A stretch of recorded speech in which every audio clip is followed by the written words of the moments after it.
Welcome to the Collector's Catacomb, episode number 22. Glad to be back this week. We just couldn't get everybody organized last week, so we had to postpone that show at the last minute. Our guest is actually out of town taking care of some personal business of some sort, so hopefully we'll get him on another show in the near future. But in the meantime, we're going to go over some medical devices tonight as Dan, our medical extraordinaire for the evening, and Erik is going to talk about some Cold War items. I'm sure Drew's going to pull a rabbit out of his hat, and I don't know, Brian might even have a couple of little items from the Cold War era, since we know that's where he was birthed from military-wise. So it should be a great show tonight. I look forward to chatting with everybody. We all haven't talked to each other in a few weeks, and I look forward to hearing from the viewers and hear what you think about our shows and what we should do for the future. So without further ado, my name is Erik Castle. I'm a collector of Militaria. I host this show on Thursday nights every week at 9:30 Eastern Standard Time. We're a group of collectors that get together and just chat about our collections and the history behind them. So we'll scoot on over to our Cold War veteran, Arbitrage Albatross. Brian, go ahead and introduce yourself. Hi, I'm Brian, Arbitrage Albatross. Been away for a while, coming back into things again. It's good to be back too. And I got videos on YouTube. You'll see me around a few different groups. I guess that's all I got. Awesome, Brian. Thanks for joining us tonight. We got Drew, California Picker, who is muted, as always. Because you don't like that fan in the background. I'm Drew. How's it going, guys? I'm the California Picker. I have a channel, a YouTube channel called California Pickin', and my specialty is fine art, antiques, vintage collectibles.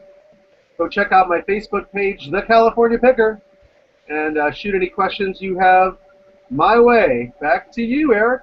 Awesome, Drew. Glad you're here tonight. Then we got Dan at More Old Stuff. Hi guys. Been a rough couple of weeks for me, but I'm back, and my stuff I'm showing tonight is kind of first-hand related from recent medical stuff I had going on last week. So I got a whole bunch of stuff as always, but Dan at More Old Stuff. I have a YouTube channel. I've got a Facebook group. I actually have two Facebook groups. One of my groups is where I sell things from my local antique mall space. And I sell locally here in Southern California. And my group, which is listed down here on my banner, is my personal group for you guys to chat with me, show me what you got, what you're finding, and I do the same. We just share stuff there. So, welcome. Awesome, Dan. Glad you're here, and glad you're on the mend. Good to have you back. All right. Last but not least, we got the other Erik. The lesser Erik. My name is Erik. I'm also a Militaria collector. I have a Facebook page, as you can see, Militaria Collectors of Delaware Valley. And it's a place for collectors from PA, Delaware, New Jersey to gather and discuss their collections, etc. I also am a moderator on the Allied Militaria Forum. And I just have an interest in history and collecting, and enjoy sharing my stuff on the show and with other people. Awesome, Erik. Glad you're here tonight, and I'm actually going to give a shout out to my mother since she's texting me. She wants me to close my door to show the Tinker's Row sign. Because I heard a thing for the name, and which came from the sign, and she told me to use it as a name, but it's way too hot in here for me to close this door.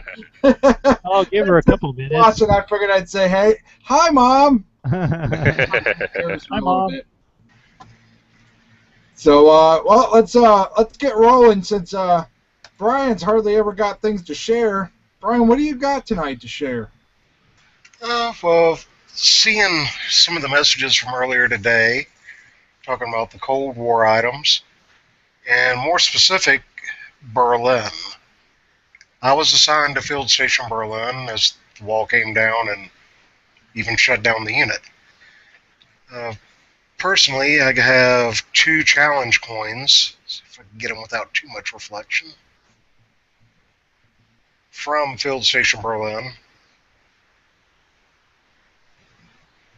This one was for military excellence.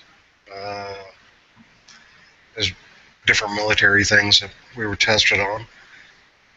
Then another one for safety from Field Station Berlin also. I used to have different items, but just different times of moving around, and over time I've lost them. I've even had a piece of the wall which was a kind of like a section of I-beam cut with concrete. I've had a bunch of barbed wire, but it's just no telling where that stuff's at now. Right. Well, so were you Army? Yes. What was your MOS? 95 Bravo. Oh, okay. So, As MP assigned to an MI Okay. site. okay. Yeah, also known as Blue Falcons. What? I said also known as Blue Falcons. Blue Falcons, no? I'll say it I'll say it after we go off the family friendly. Unless you're referencing ASA, I don't know that one.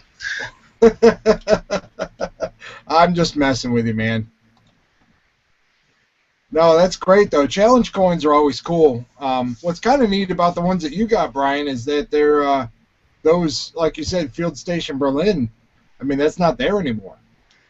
It's there, but it's just all tore up. And Right. they- Well, like there's no units stationed.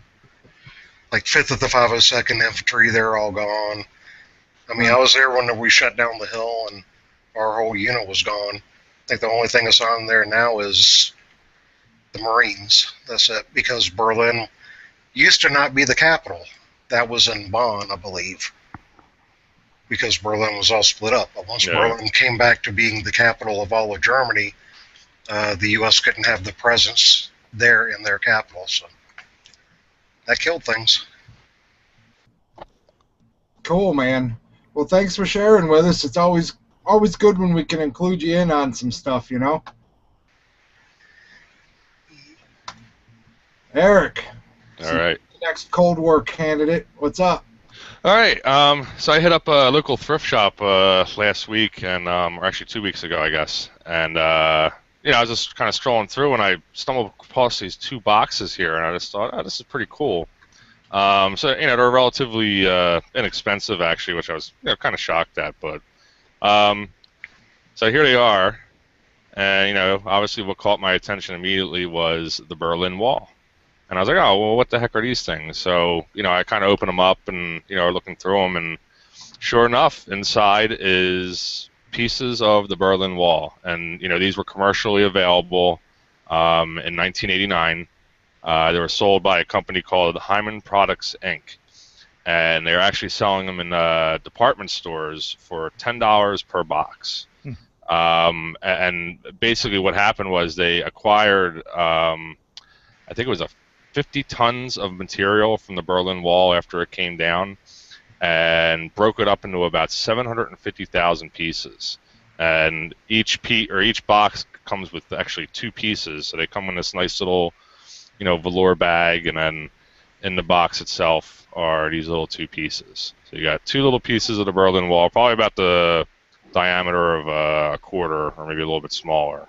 But, you know, just your own little piece of the wall, you know, I thought was pretty cool, and I was like, oh, I can't pass this up. And then it comes with, you know, a little booklet that kind of, you know, talks about the Berlin Wall and, you know, the history of it, and, you know, has a map showing, you know, West and East Berlin and kind of where the wall was located. That's my old concrete driveway. We broke it up. And that's what I thought. I would think that if there wasn't this nice little declaration of authenticity and origin that also came with the with the package. And wait, and to boot, and I'm going to do a screen share because this might not come up too well. We all know that if they get a guarantee with it, that it's guaranteed. Oh yeah, certificate of art. Oh, nobody just makes those up. No, those are rock Well, solid. it's cool, Eric, and I don't know where mine is. I have a piece of the Berlin Wall. I actually picked it up the first time on the way to Iraq. We flew through Germany. They have a little gift shop at the airport there, and they Yeah. actually still sell pieces of the Berlin Wall. I've actually got a little tricolored painted chunk of the Berlin Wall. Oh, nice. Yeah, It was like $7 or $10 or something. yeah, I had a coworker back then that went to Berlin I mean, like about a year after the wall fell, within the year after the wall fell, and he brought me back two pieces, pretty good sized pieces that still, because you remember the wall was all graffitied on one side of it, they had all the graffiti and stuff, so brought me back a piece that had some graffiti on it, so I had like two little pieces, and then he brought me back some documents, what's your, from Checkpoint Charlie. Yes. Well, I was going to say, I know some of the pieces can sell for some big money, especially with the graffiti on it. Obviously these aren't, worth too much. But, the document here, it has a declaration of, I guess this is the original bill of lading from when they actually shipped the section back to the U.S. Oh, okay. Yeah, so this comes in the box, and I'm gonna stop the screen share. I just wanted to show you, but it comes in the box, and it's this little, little facsimile of the, the bill of lading. So I guess that adds to the, the provenance of the piece, because they have a certificate of authenticity and a photocopy of the bill of lading in the box with it. But I have no reason to doubt it. I mean, a lot of, actually it was a pretty good marketing idea, just to break up a bunch of these pieces. And, you figure 750,000 pieces, so, you divide that by 2, so you get your what, let's do this math right here. Oh, yeah. 375,000 times $10. Times 10, so you're looking at like, $3.7 million. Wonder if they sold them all. Yeah, I don't know. These ones came from, actually, let me fix my camera because it's kind of blurry. See if I can get that to no, of course not. Well, in any case, these have, these were sold at Pace. I don't know if anybody remembers Pace or if that was, that was Sam's Club. What is it? Is that what it? Yeah, it was kind of like a Sam's Club type. Pace was bought by Walmart Corporation, which was Sam's Club. Okay. I shopped at Pace in New York when I was a kid with my parents. I can remember them. I never went, but I knew there were a wholesale club. Costco or a Sam's or exactly. Same thing as a Sam's. Our Pace became Sam's, but it was the same stuff. Okay, so that just goes to show you, it definitely has that age to it because it's still got. Because that would have been probably the mid '90s, about when Sam's would have bought Pace out. And my guess is if they had this many of them, they must have bought out a large bulk of them from whatever department store. I mean, you got to think about how small that piece is compared to like a 10 or a 12-foot Texas T-wall. Yeah, exactly. You know what I mean? I mean, there was a lot of that out there. Yeah, absolutely. It was so iconic. Everybody wanted to own a piece of it. Yeah. To add to it, I'll do a quick screen share of eBay, real quick. What was funny about the wall in Berlin that one of the U.S. Army housing units was right beside it, the area that we knew as Duple. Okay. And some of the soldiers are known to kind of like take brand new packs of cigarettes and fling them across. Oh, really? Yeah, I didn't have. Yeah. That's funny. Yeah, and you can see, like, this is about, I think it was listed about a 1.5 pound piece. Okay. Wow, that's big. It's got the graffiti on it, so that's, and this one is like 7 pounds. And it's from some company that's selling a bunch of them at investment grade, and it's got a piece of the wire wrapped around it. Wow, look at that. But this is the top end of what's sold on eBay, just to give you an idea. Yeah. Just so you can see some of the other kind of pieces that are out there. I paid $3 per box, which I thought, I can't go wrong there. And then I looked them up online, and they're selling anywhere from like $10 to $20, $30. Really, so I mean, this is the solds. I mean, you got like this one made into a pen holder. Yeah. They do some cool stuff with them. You know, I mean, like I said, I bought a piece of it. I sent a piece to my father because why not? you know. I know it's awesome. You know, it's your little piece of history. It's like people who visit Normandy or Or take Iwo Iwo Jima and take sand from the beach. Yeah, exactly, Dan. I just got some sand from Iwo Jima from our brother-in-law who did that 70 anniversary trip over there. Yeah, that's cool. Yeah, I actually I bought a bunch of Militaria from somebody, and he sent me some things of Iwo sand. Yeah, there's as a bonus. But yeah, just to show what they people are doing with it, you know. The Berlin Wall, it's I don't know, it's neat to have a piece of that history. Yeah, I thought it was cool, you know. Well, there's plenty of it to go around, that's for sure. Yeah, absolutely. It's true.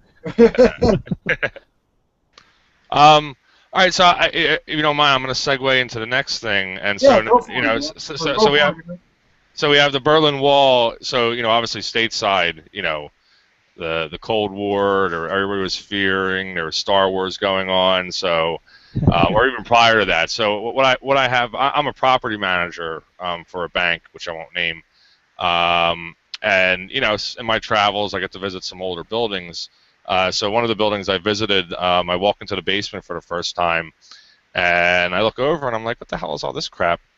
And I start reading it and I see the civil defense, insignia on it. So basically, the place was once a fallout shelter.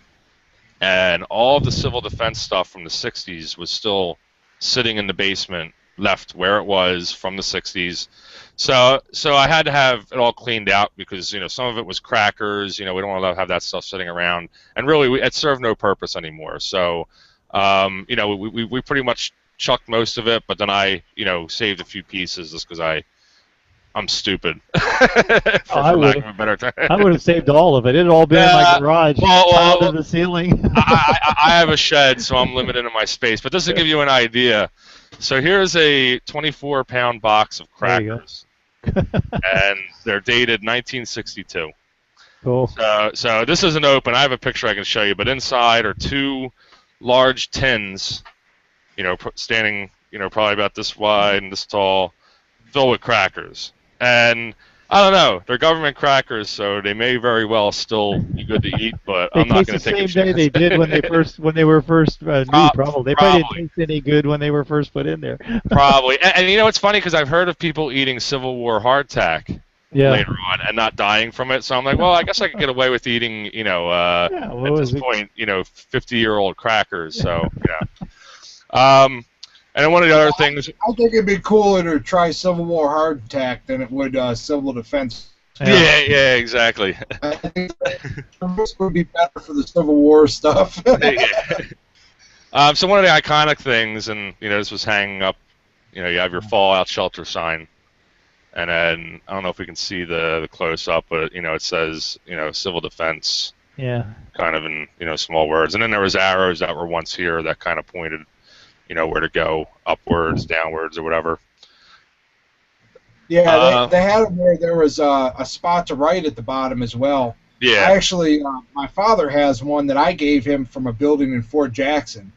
Okay. I was down there training, and they were tearing the buildings down, so we were emptying all the furniture out of it, and I just figured, well, they're going to tear it down anyway, so I went and crowbarred the sign off the building. Oh, there you go. Yeah, exactly. Yeah. I framed it and gave it to my father. I have a couple of... He's got an original one from Fort Jackson.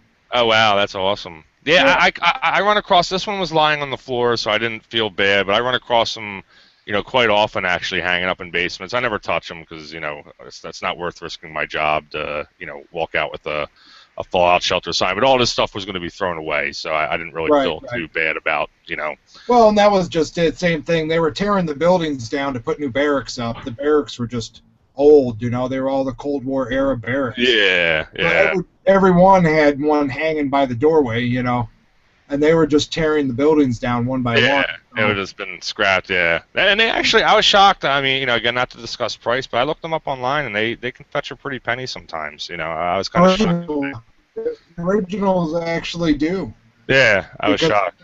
They make so many reproductions of them, Well, one of the ones that's hanging in another location, or one of my other locations, actually has on the screws that were used to mount it into the wall, and it has a civil defense insignia on the screws themselves. So, they had civil defense marked screws, which I thought was pretty interesting.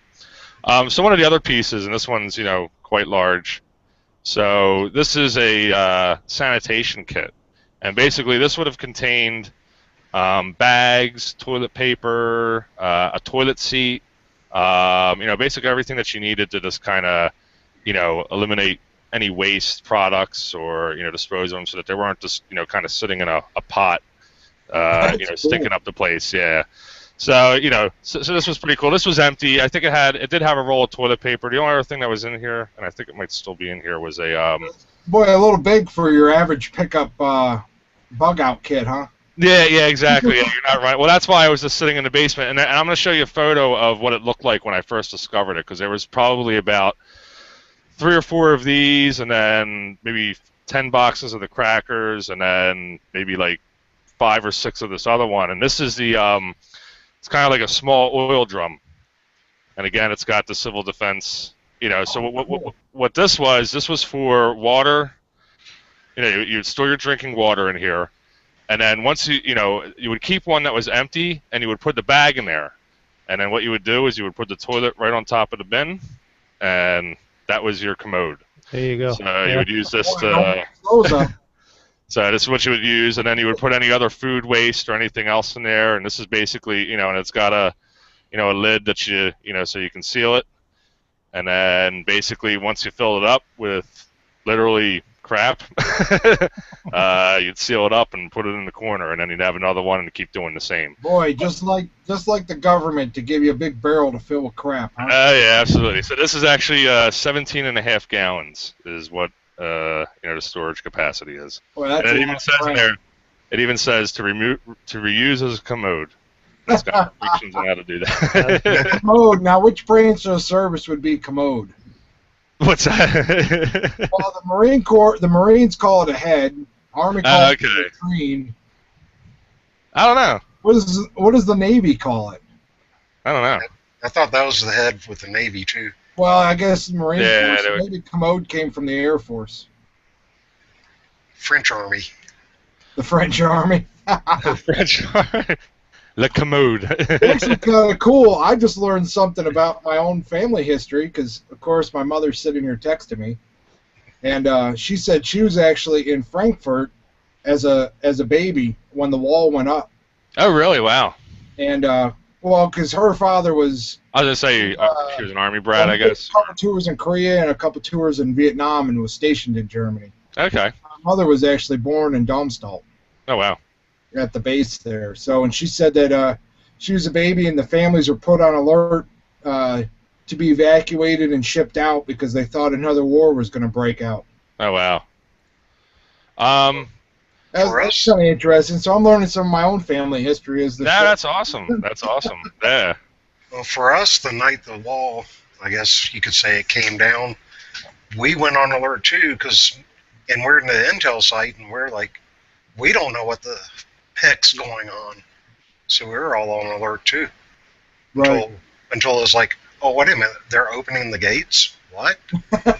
Wait, the gates aren't supposed to be open. And come to find out, even the Germans on the eastern side were confused as they didn't know that the gates were going to be opened. And wow. The eastern government was like, yes, we're going to do this, but word just never got out to everybody.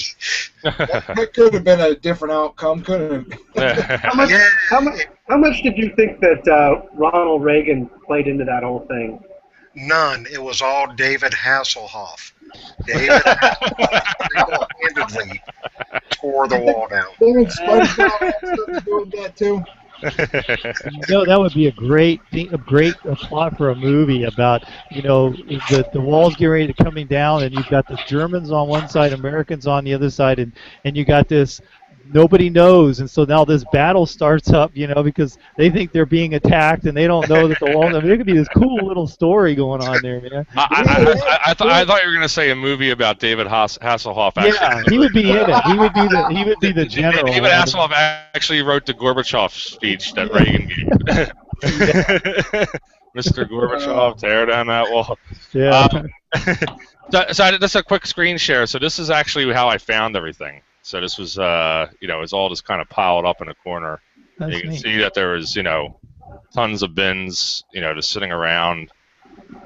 So this is actually, there was actually paperwork too, and this is actually the supply inventory that would have came with it. So it kind of lists everything that's, you know, medical kit, sanitation kit. Now the only thing that's missing that I wish that was there is a radiation kit. I think that would have been really cool. And here's a picture of what the radiation wow. kit would have actually. So you would have two okay. Geiger counters. Yeah. So somebody must have got to it before I did and took the really good pieces, and then, you know, everything else was. I wonder if they actually came back through and picked those up. It's possible. Yeah, it's definitely possible. Yeah, they left all the other crap, and then typical government, right? You know, they left all the other crap and then took the good stuff. Well, those would be the only things that would be reusable. No, I agree. Yeah. So it looks like there was. I'm not sure what every piece did. There were some straps down here. You also have the Geiger counters or headphones so you can hear. I'm not sure what the other two pieces. Drew shared one with us way back, didn't you, Drew? You muted, Drew. Drew? People don't realize that Drew's been talking this whole time. It was an Art Deco piece, kind of from that era, like or Atomic era, 50s. I think the ones you're showing are maybe a little bit later. These are 60s. Yeah, these are definitely 60s, because everything else stated here is the 60s. So I imagine it would have been a 60s era, you know, radiation detection kit. Yeah. Yeah. Cool. Yeah. So one more thing. This was picked up at an antique shop, and I just thought it was kind of adds to it. So here's an old M1 helmet liner that was converted for civil defense use. So I just thought it, you know, looks like a probably 50s era liner based on the webbing on the inside, but, you know, they had it all painted white, and then through it's actually a reflective or a glow in the dark civil defense sticker. You'll be glowing in the dark yourself. Probably, yeah, probably. After the blast. I don't think anything's radioactive, so I'm pretty good, hopefully. How ridiculous were those, like, announcements? You know, duck and cover and all that stuff is just ridiculous. Duck, cover, and kiss your ass goodbye, because you're not surviving a nuclear blast. It is fun to go back and watch some of the videos and stuff from that time, and a lot of them are on YouTube and stuff where people have found them and uploaded them. Yeah. And it's kind of fun to watch some of those training and, you know, public announcements and, you know what I mean, just see how they did it back then. It was scary. I mean, you got to imagine living in that time, and everybody just thought, you know, it's going to happen. And I mean, yeah, that's the best. I mean, that's the only thing you can do is duck and cover, and just hope that you don't get hit by any debris, you know, from the blast. So you can't really go anywhere, you know, if it's dropped in close enough proximity to where it would, you know, you'd be exposed to radiation, or it would just wipe you out entirely anyway. So I guess that was the best option. But no, they are. It's crazy to look at, because it was just a scary time, you know, in our country. Well, yeah, I mean, and it's funny, I grew up going to a school in rural New York that had the fallout shelter sign on it. Yeah. You know, our school was built during the Depression when they were putting everybody to work to build schools and roads, and, you know, they put a fallout shelter in it back then. You know. Yeah. And back then it was we had and back then we had the weapon and Russia had the weapon, but nobody else did. But now there's like another 10 countries now. It might even be a little bit more hairy right now as opposed to back then. Well, but the difference is they figured out that none of those fallout shelters would have worked anyways. So. The shelter. All that money building them. There's pretty much only one mountain in this country that's safe enough, you know? Yeah. Yep. Good old NORAD. So, great stuff, Eric. Great stuff. Thank you. Consider where you lived at, too. I lived in Jacksonville, Florida, which had 3 Navy bases at the time, and Kings Bay right up the road with the Suns. Yeah, you're a big target on your head. Yeah, you might as well just walk outside and just get vaporized. Get it over with. And I'm right now sitting about... I can look out my back window and see Camp Pendleton sitting out here, so I'm on the border of that target. Oh boy! Well, thank you. Hopefully, everyone enjoyed that. Little Yeah, blast yeah, from the past. man. No pun, Dan's blast from the Nazi past, no Bob. pun intended. That's cool. I like that stuff. But you're up, Dan.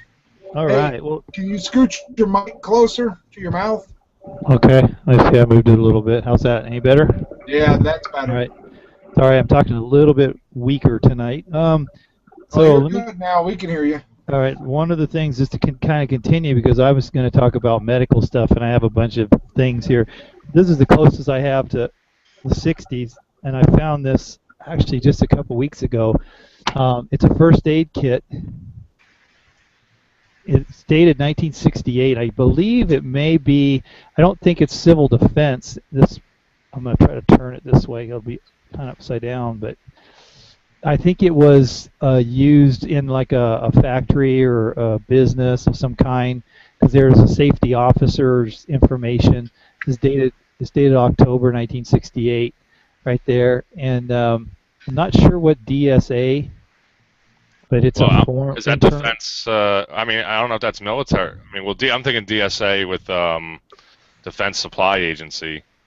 Yeah, I'm wondering. It doesn't say anything. It just talks about effective. It talks about this guy. There's a guy who's a safety officer, and before his name it says DCRL-DVQE, and it has this guy's name. He's the EE safety officer. And it just says, no, I don't see any military serial numbers or anything. Like parts or product. Yeah. Medical kit should be installed. It just tells you it should be in a conspicuous place and blah blah blah. So anyhow, I don't know if it was used for civil defense. Division of the State Architect, Department of General Services. It's something in California. Really? Yeah. It's like a government entity? Yeah, cool. The Department of General Services is a California agency. Okay. And they have listed as Division of the State Architect. Actually, shouldn't be holding this. It's too heavy, but I'm going to hold this up here. So it's kind of full. It's not completely full. Got some interesting things in it. I'm going to try to do this for you. I'll bring you closer to it. So what I got in here, it's kind of funny from the 60s. This is a water bottle, put it on, fill it with ice. And it's made out of cloth. It's really interesting because it's made out of cloth. Has that 60s look to it. Another thing that's real interesting here, and these are... You could probably use one of those, Dan. Yeah, but not on my head, I can tell you that right now. Let's see. This, I am not sure what this is. What does it say? It says Gelusil. Gelusil. And this might be like a anti-acid pill? Yeah, Alka-Seltzer. Yeah, like an Alka-Seltzer, something like that. And an acid anti-gas. Yeah, it's got, of course, it's got the kitty scissors for cutting, and it's got the gauzes, and it's got tons. In there, huh? What? I'm looking for the morphine and all of that. That's what I'm looking for. I'm finding it. Oh, here's what's good. Here you go. Ready for this? Guess where those go. There you go. You don't eat them. Don't sup on them. Yeah. Do not There's sup like on them. candy. Trying to see. Oh my gosh! It's Anusol. It's for hemorrhoids, right? Anal Oh, saw. Is there an expiration date on that? Can you FBA it? Yeah, it's not a full pack, I guess. This is for fixing your a tooth. I guess really? It's glue. Yeah, clean for your dentures, clean and dry dentures, and then I guess to hold your dentures in. Then down here, of course, are the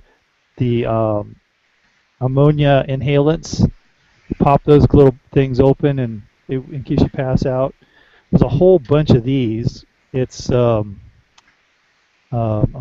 denture It's denture, clean denture. It's like for dentures. There's a whole bunch in here. There must have been a lot of old people that I was worked going in to this say, it's place. like a retirement home. I mean, there's about 15 of these bottles in here. So, You know, people in the older generations, they lost their teeth a lot faster because they didn't know about there's hygiene.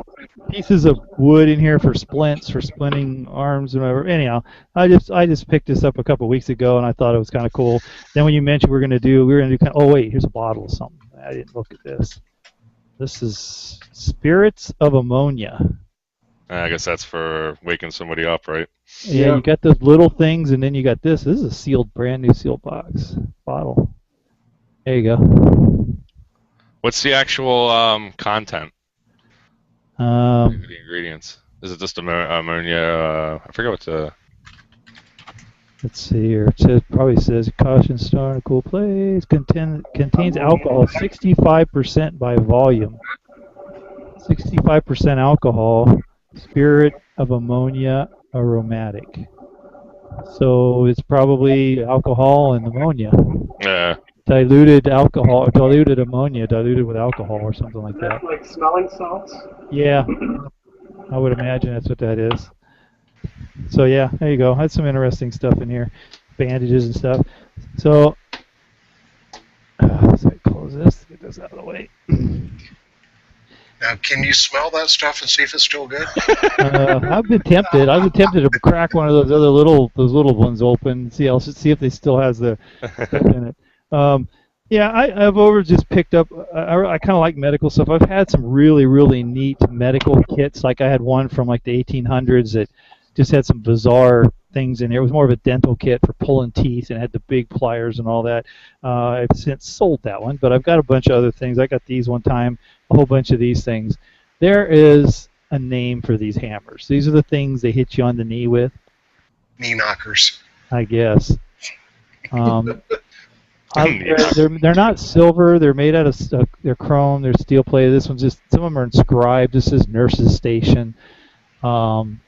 They're older. They got to be from about the 60s because the modern ones I've seen now don't quite have this much.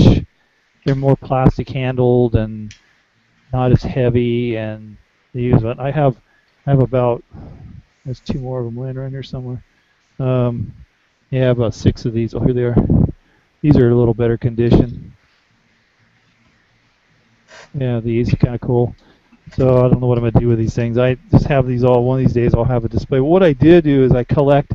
We had an extra bathroom in the house that when my kids moved out, I didn't use it anymore. So we made it. We collect a lot of little first aid things and shaving things and perfume things, and we just kind of made that the museum for that. We just used the counters and displayed everything in there. So I went in and grabbed a whole bunch of stuff out of there. So these are some of the things that are medical related, more for home use. This is kind of an interesting one here. Shiraka, the laxative that fills the gap in your daily diet. Oh man. Don't you want to not fill the gap? Isn't that the point of a laxative? Yeah, I guess. So anyhow, this is an old box. This is probably the 50s. It might be 40s. It's kind of a neat little bottle, and there's nothing in it.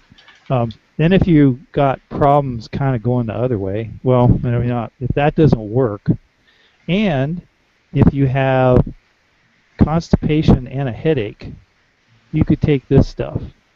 Is it heroin? So this is good for constipation and headache. Huh. All right. So if you have a headache and you take this, apparently those two things are connected somehow. Yeah. if you complain of a headache, then it means you're constipated. So, So right? pretty much that stuff's going to knock you out and you're going to shit yourself. Yeah. Yeah. If you've not had problems on that end, and you've got problems on this end, and you take this, now you're going to have problems at this end. So it's a top to bottom remedy. Is that Exactly. Right. The complete overhaul. And then here's an old glass Alka-Seltzer bottle. Oh wow.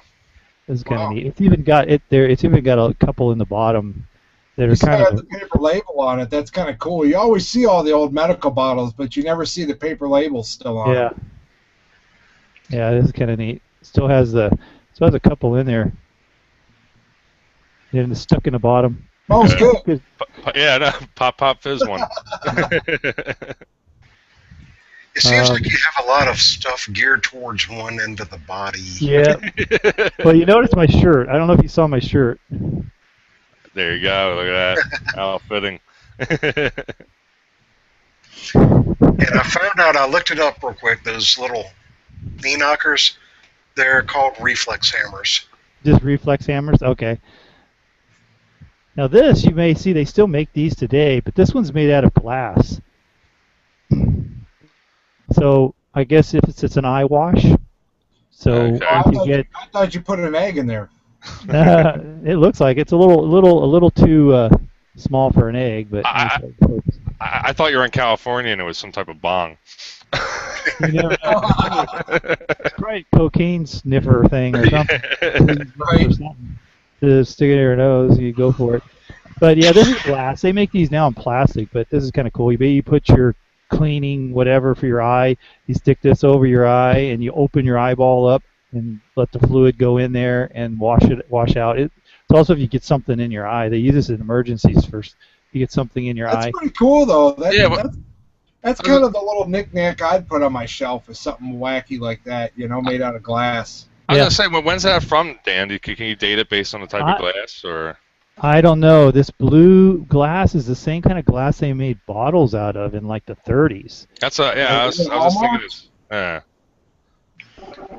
those are collectible cobalt blue eye washers. Yeah, is that a hallmark on the bottom, Dan? Yeah, it says it's a W. It's a diamond with a W in the middle. Or is it an M? So that's on the bottom, but I don't know. Rotate it 180, Dan. No, other way, like rotate it round, so that the W is an M. Oh, that's true, huh? I have one here, 1917, John Bull Cobalt Blue Glass Eye Wash.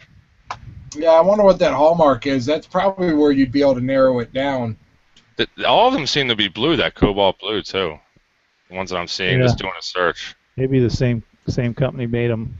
It's Wyeth is the name of the company. So it's a W? It's Wyeth Colrium. Collyrium. I'm probably murdering that.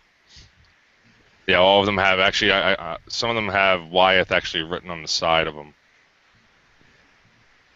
Here's a little Red Cross. Get this glare off of there. Toothache outfit. It's got a bottle of something that numbs your teeth, I think, if you have a toothache. Is it heroin? Okay. Every old medical or medicine contained heroin if it was pre-1920. That's how I look at it. So this is cotton. It's pretty bright over here. Getting a lot of reflection off here. Trying to get this. These are cotton pellets that will focus. Go on, focus. Back off a little bit. There you go. So the cotton pellets, and then you got these tweezers. I guess so if you've got like your filling falls out, right? You had those old metal fillings, and your filling falls out. You take the cotton pellet. First, you get this stuff, which actually it's empty. Toothache drops. It contains alcohol, 58% alcohol. Wow, it's just like you'd want to. If you didn't have any liquor around, you could like, suck it all out of these things. Creosote oil of cloves, chloroform, 2% chloroform, carbolic acid. Okay, so anyhow, and then I guess you put this on. You take the cotton, you stuff that in there. So it's like a kit like a emergency kit. What else I got here? Oh, okay. So I got these other two things are kind of cool. I got these. I actually bought these at the same place. This is a snake bite kit. As a septo snake bite kit. This one looks like it's probably from the 50s, but it's got everything in there. They can be very collectible. I was actually watching a show and they were talking all about them. The vintage ones. So I remember the old, I don't think they even recommend this anymore, but remember the old way for snake bites? You're supposed to cut an X on the bite, and then you suck they don't want you sucking it with your mouth anymore. It used to be they would tell you to suck the poison out in your mouth, and then if you had a cavity or something, then you ended up getting poisoned. So here's the razor blade. Includes the razor blade for cutting got a little safety thing on it. Then instead of using your mouth to suck the poison out, you got this guy. They actually found that I was going to say, they actually said that don't even suck it out. It's actually the worst thing you can do because you can actually do more damage doing, sucking out the venom. Yeah. Oh, and then here's a tourniquet to tie off the arm so it doesn't circulate. I think they still recommend it. Basically, all you could do is you tie it off. Yeah. It slows the poison down in getting to your heart. Then there's some, I don't know what this is here, iodine. I guess after you slit the guy's whatever with the razor blade, you need to put some antiseptic on it. And there's actually rolled up instructions inside there, a piece of paper rolled up in there. So this one's from like about the 50s, I think, and which is kind of cool. And this one is this is a military one. It's pretty. The top's kind of rusty, and it's kind of hard to see.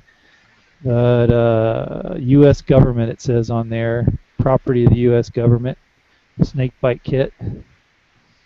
So I'm sure if you're in an area, it's got a little bit more than just it's snake bite. It's got some iodine. So here's your iodine swabs, iodine and bite. What's that say? The little bottle of bite petroleum or petrolate. Bite petrolate. Must be some of the process. I haven't read these instructions, but so there's some band-aids in here. There's tourniquet. It's a cloth tourniquet. I'm not sure what this is, but I have a feeling it might be. There's another rubber thing in there, and it might be part of creating the little suction thing. The way to use these, it goes over the wound or something to suck out the poison. And here's a tourniquet. And in there is also there's a suction syringe. This is still kind of sealed. Somebody put this in a Ziploc bag. This might be, I don't know. I'm trying to figure out how old this is. This might be from the 60s. Does it specify, like, I'm just thinking, I guess it was just a general purpose? Because, I mean, there's different types of venomous snakes, so I would imagine that the anti-venom would have to be specific to the snakes, unless there was just like a general purpose. Oh, yeah. Well, this really is an anti-venom. This just tries to slow down the flow of the poison until they can get you to a place. Because you're right. They got to know what kind of snake it is to know what kind of anti-venom to give you. So that's why they've always said, I've always heard that you cut the head off the snake and take it with you. If you catch the snake, you take the snake with you, so they can help identify really fast, what kind of snake it is. But keep cool. Do not become excited. Those are the first instructions on here. So you're fumbling, you gotta get this open, put this on your hand. It sounds 60s to me. Keep cool, man. That looks more like 40s and 50s. So this does say here, place mouth of syringe overcut. So here they're not having you suck it out with your mouth.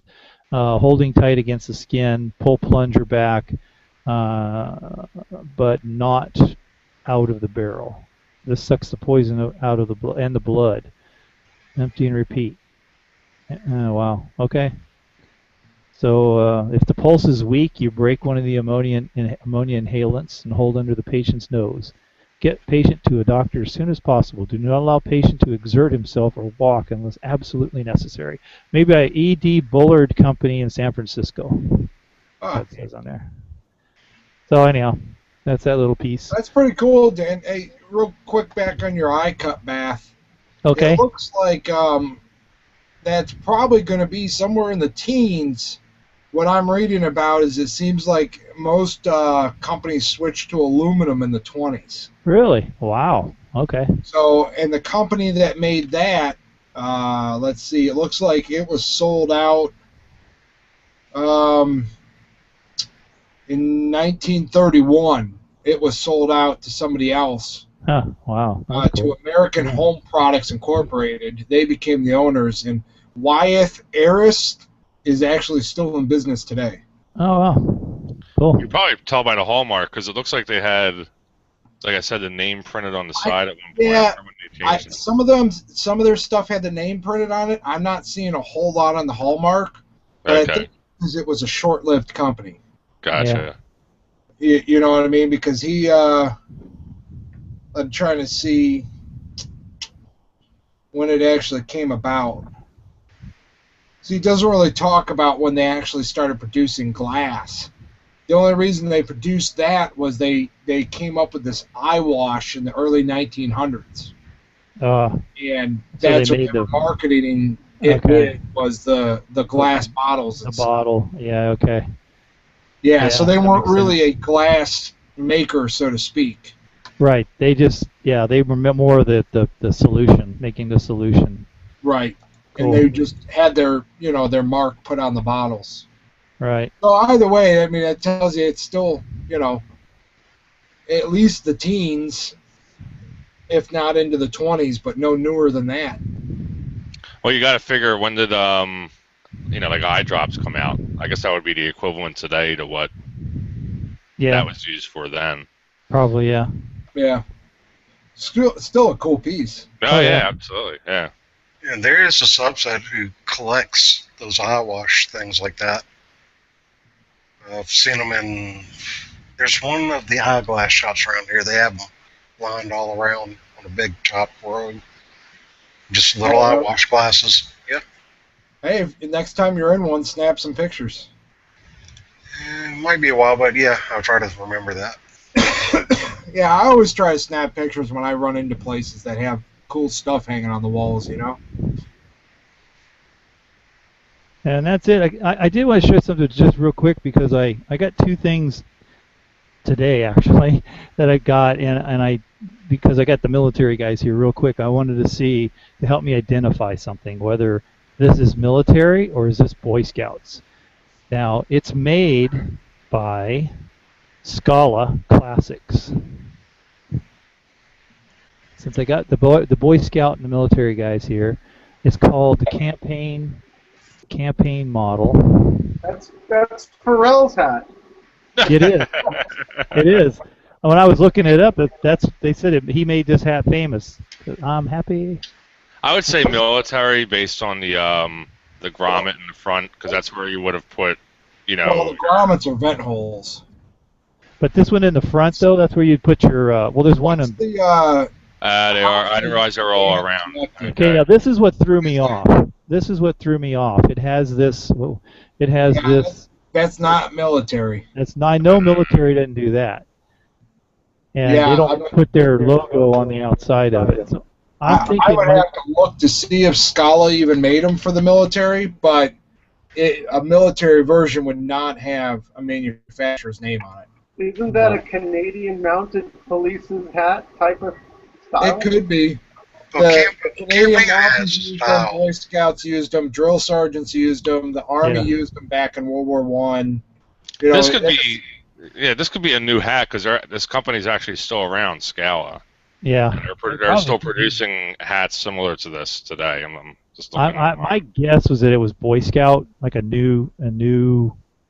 fairly new Boy Scout. I'm actually looking at the model right here. It's called Scala Panama hat, and you can buy it for hold on, $50. And it's called Wool Campaign Hat with adjustable chin strap. I paid $6. All right. There you go. Yeah. What I need to figure out how to clean the felt because it's kind of dusty. I need to clean the felt somehow. just But, a horsehair brush. Okay. And here's something else. You don't This- want anything rough, or it will actually wear it right off. Yeah, it is wool. So I got this today. It's English. It's dated 1910, and it is a World War I soldier's book, and it has. And when I looked this up, they must have handed these out to everybody because everybody had one of these. It seemed like there were a lot of them. It has the guy's name. He's got some additional letters and stuff in the front, but these letters are dated from the 60s. But I'm trying to hold this still so you can see it. But it's made in London. It actually is handwritten 1910 in here somewhere else. But it has he was a member of the Scots Guard. He was a seaman in the Scots Guard in World War I.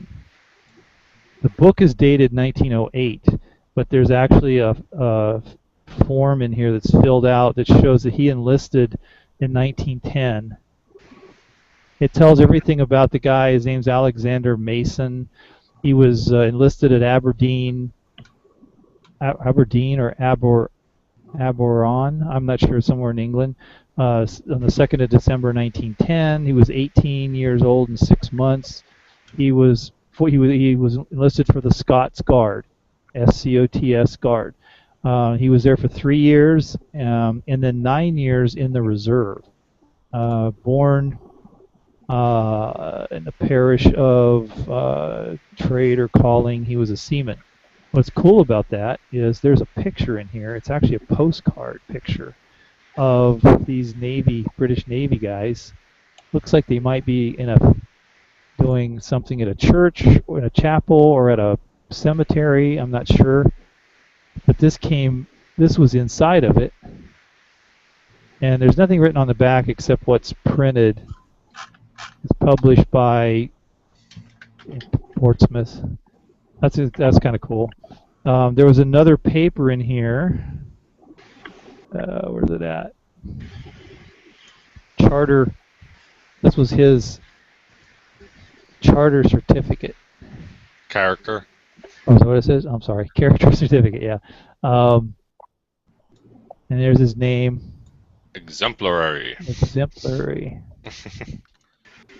So this is dated, where did I see this? This is dated 1919. Oh, date of discharge. So this is like his discharge paper then, I guess, right? Yeah, probably something like that. Well, I'm just thinking character. I'm thinking it's kind of like his the equivalent to honorable discharge.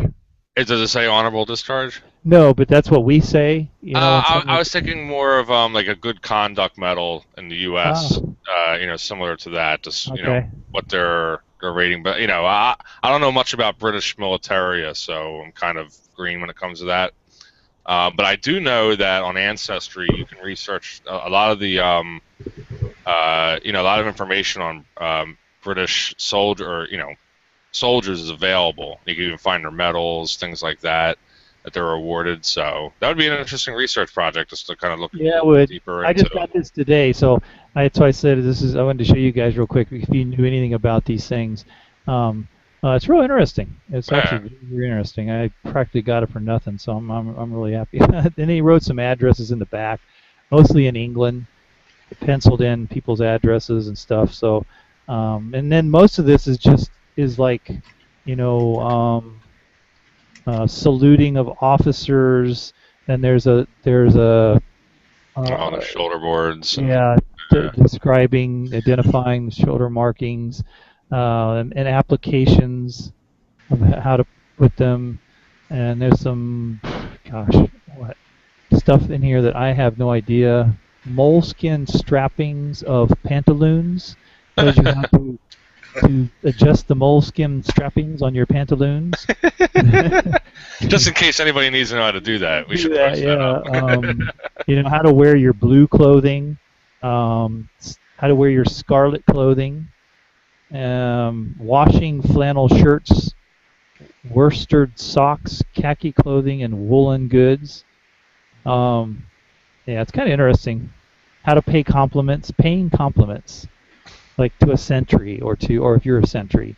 It's just interesting little stuff. I don't know much about the British military, especially World War I, but I thought this was kind of interesting that I got. So anyhow, all right, I think that's about it. Do you want me to take this moment to talk about our our giveaway.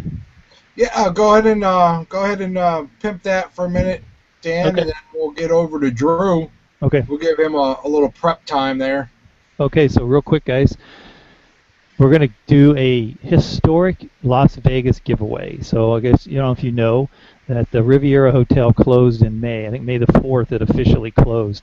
So they had, if you've been on any of the forums, you've seen some talk about the giant sale, which is actually still going on until they sell everything out of the place, but most of the good stuff's probably all gone.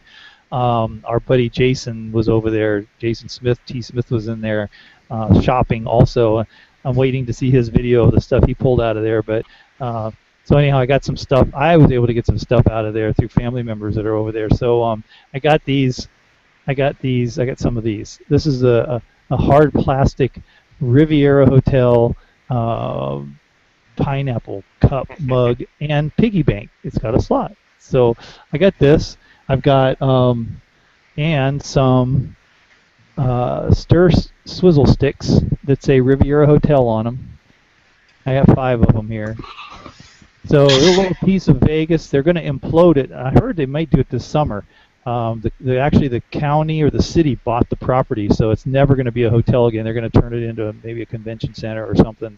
So they're not going to make a casino out of it. So it's going to get demolished, and then that's the end of it. So yeah. So here's a little something for you for Vegas and Riviera. So what we're going to do is I'm going to start posting. I'm going to ask a question next week. I'm going to ask a question on the Collectors Catacomb Facebook group, and so during this week, before I ask the question, I am going to post some hints to the answers on the group.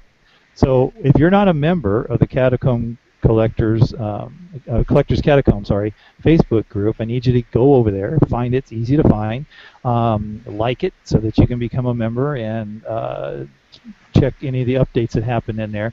I'm going to be posting some little trivia things, stuff that may contain your answer in there.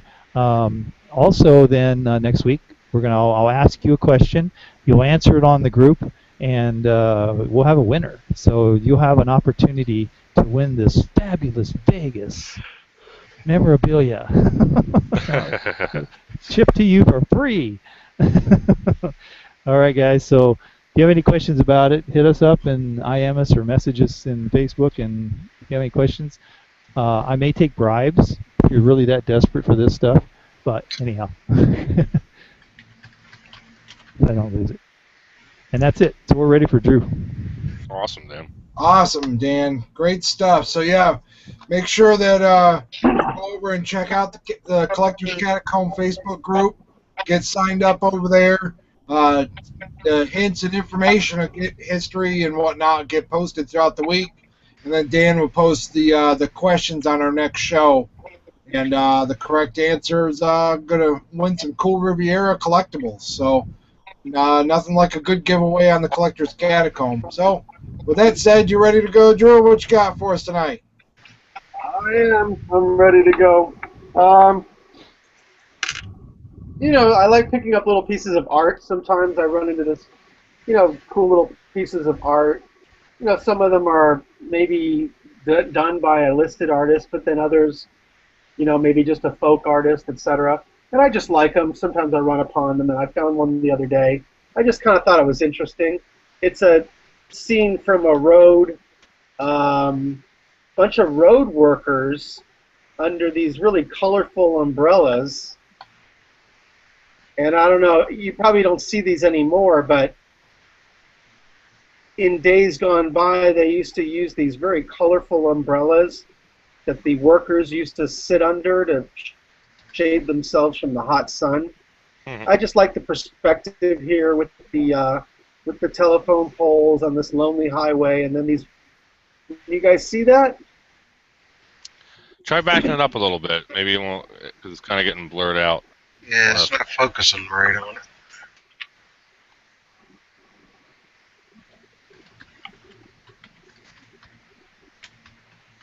Yes, no, maybe. A little bit. I mean, they kind of look like big lollipops. I think that's all you're gonna get right there. Yeah. But you got this little barricade saying, stop, and this guy's That's better. Now we can see it. Don't move. yeah, and then these guys are working on these telephone lines. They look like telephone line workers. It's got a date over here. I think it's 1978. I thought it was earlier, but that looks like 1978.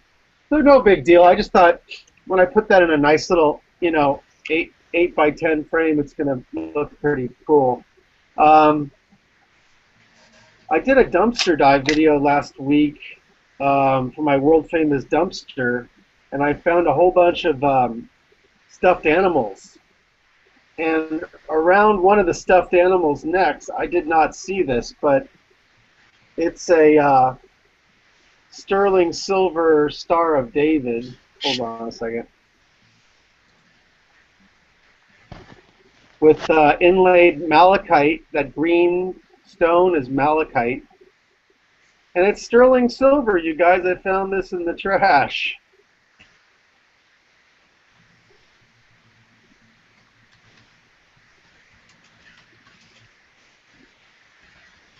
Silver cameras, something in the trash, Drew. I'm telling you. You've got What's that? Got like the epitome of a honey hole. Yeah, that's true.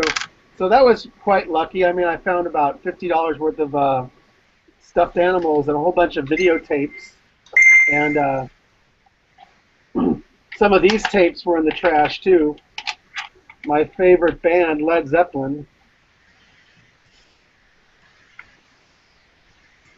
Led Zeppelin 3, The Song Remains the Same, and Presence, all in the trash, cassettes.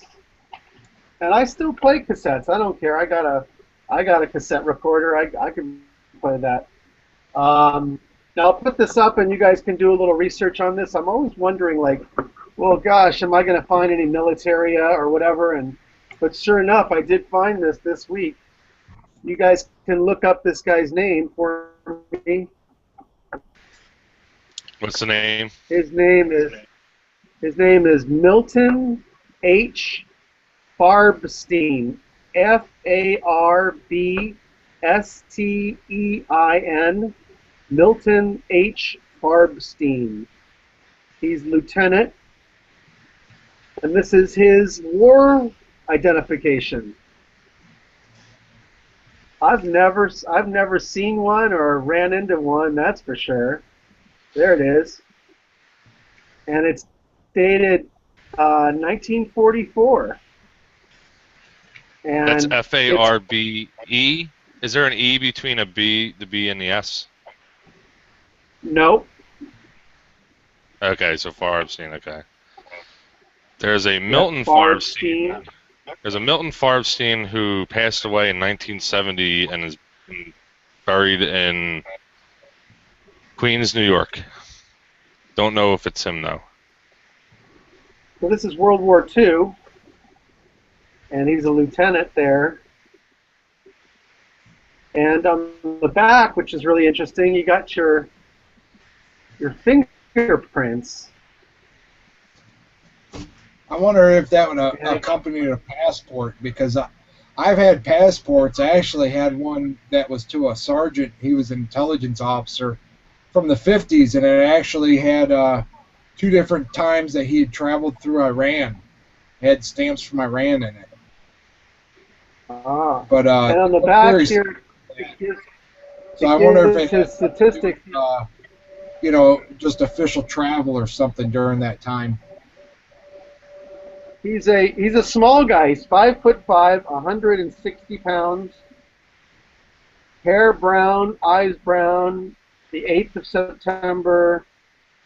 Oh, date of birth 1917. There you go. What's the cancel on it say? It just says inactive. Inactive.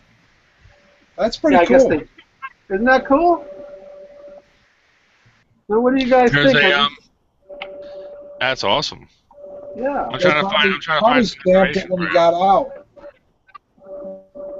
and let him keep it, There's a So what, 1940 on eBay right now, 1940 Harvard Business School yearbook, and it lists a Milton Farbstein who was from, bear with me, he was from Los Angeles.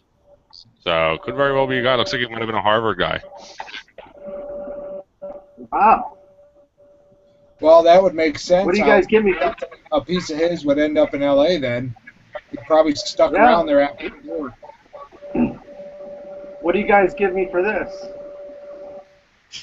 Chickens and a half a goat, but Brian's got to get you the goat.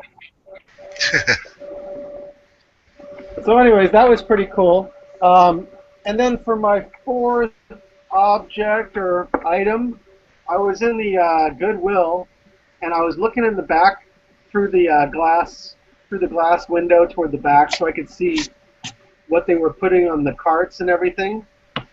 And the light fixture back there, and I could tell it was an old light fixture, and I knew I wanted it because it was made out of glass. But the thing was, they separated them on the carts. There was one on one and one on the other. And they were only going to bring one cart out at a time. And I don't know why they do that. They're just stupid, I guess. But I got one of these light fixtures, and it's made out of solid glass. This whole thing is big globs of solid glass.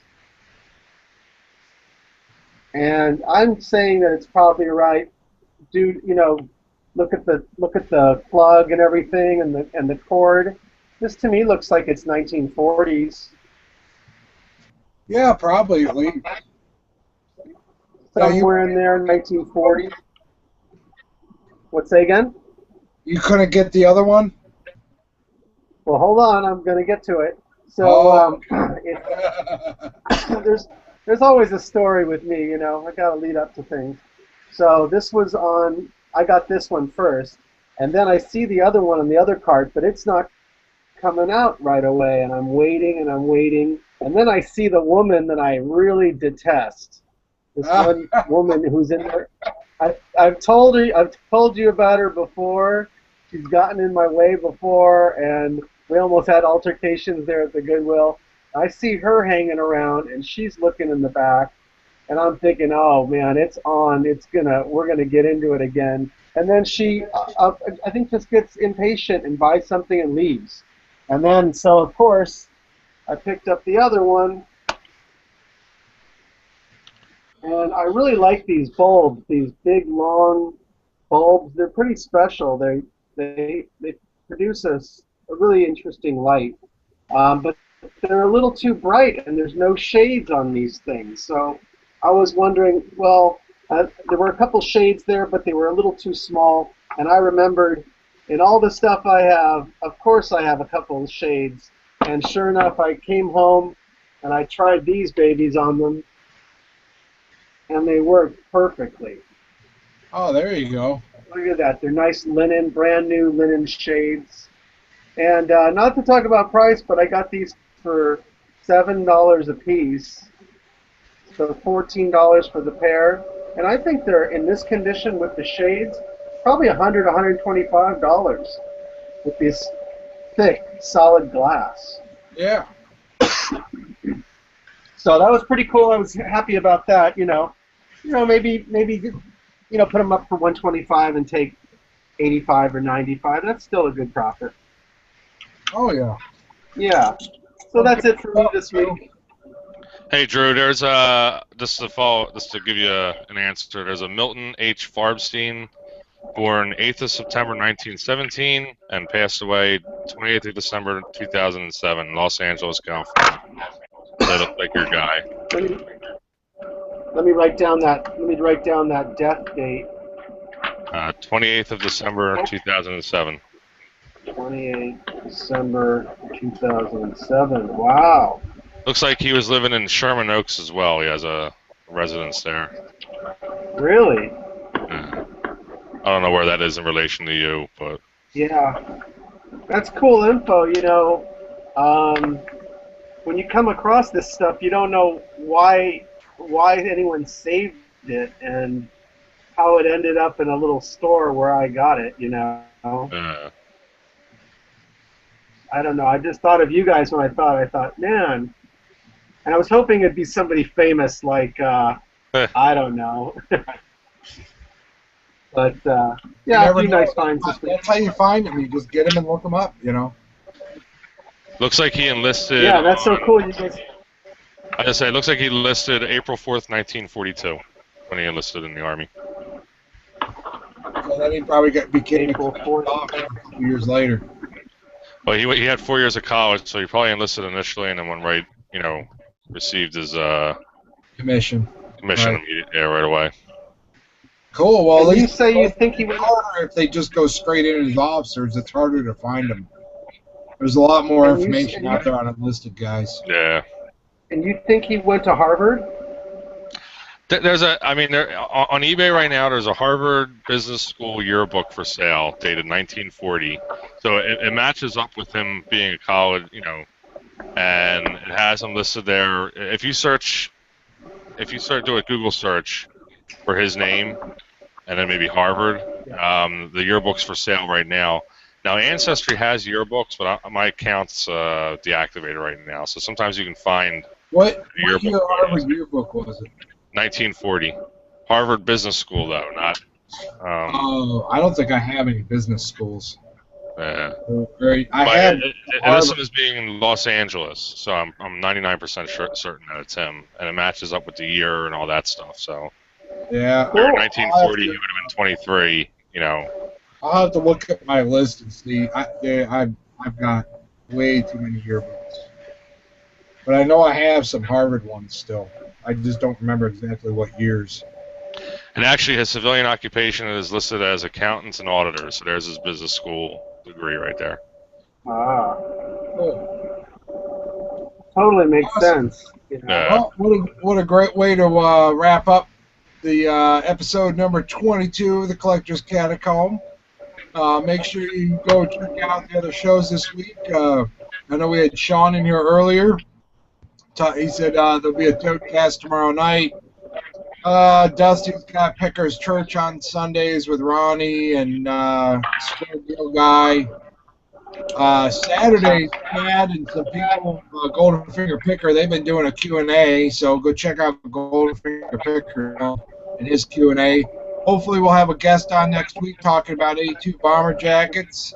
If not, I'm sure we'll have something great to talk about. Dan's going to have his giveaway. I posted the link in the group earlier.